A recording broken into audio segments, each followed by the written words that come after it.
province is pulling the plug on BC Hydro. The utility wanted to raise your rates by 32% over the next 3 years. Hydro says it needs to do that to stay competitive, to renew its power grid, and to invest in new technology. But a sweeping government review has given Hydro a shock. It says the utility is bloated and doesn't control its costs. So the rate increase is cut in half, and there are going to be budget and staff cuts for Hydro too. What will it mean to your power bill? A News reporter Stephen Andrew has the story. A 32% increase in hydro rates over the next 3 years is just too much for the provincial government to bear. Already taking heat over the way it introduced the HST, Christy Clark's Liberals knew British Columbians wouldn't get a charge out of seeing an extra $7 a month on their hydro bill. We all saw a possibility of a 50% increase in rates over 5 years and said, whoa, that's not acceptable. Senior deputy ministers were ordered to review Hydro's books and find savings. There has not always been a strong focus on cost efficiency. The review panel found $800 million in savings to allow the government to chop the planned rate increase by 50%. By delaying capital projects, expediting technology plans such as the installation of smart meters and changing its culture, the panel believes Hydro can be more efficient.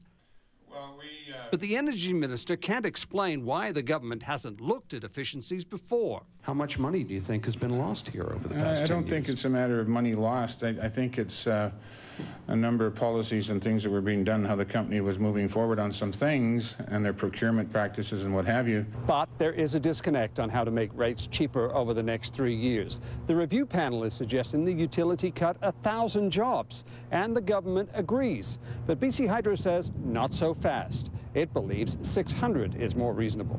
We have to shift our emphasis out of some of the back-of-house support type services, administrative support, and put more focus on our frontline operations.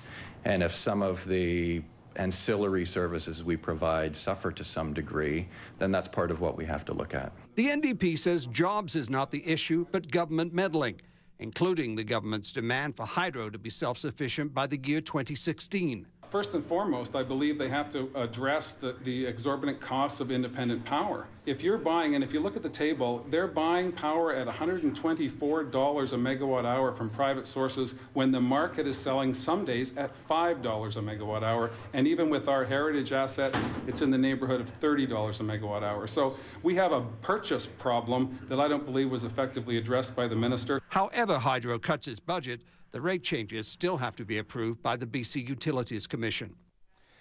News reporter Stephen Andrew joins us now with more. Now, Stephen, let's look at the labor costs a little closer. The panel found that Hydro is paying 2% more for overtime than the industry standard, and its workforce has grown apparently with few controls. Yes, I mean, it's grown by 40% during a time when companies across North America were making drastic and deep cuts. Now, Hydro acknowledges that it has to do better. So far, it says it's cut 250 positions, but the president told us today that they are prepared to do more. Meantime, Minister Coleman isn't embarrassed by that lack of control.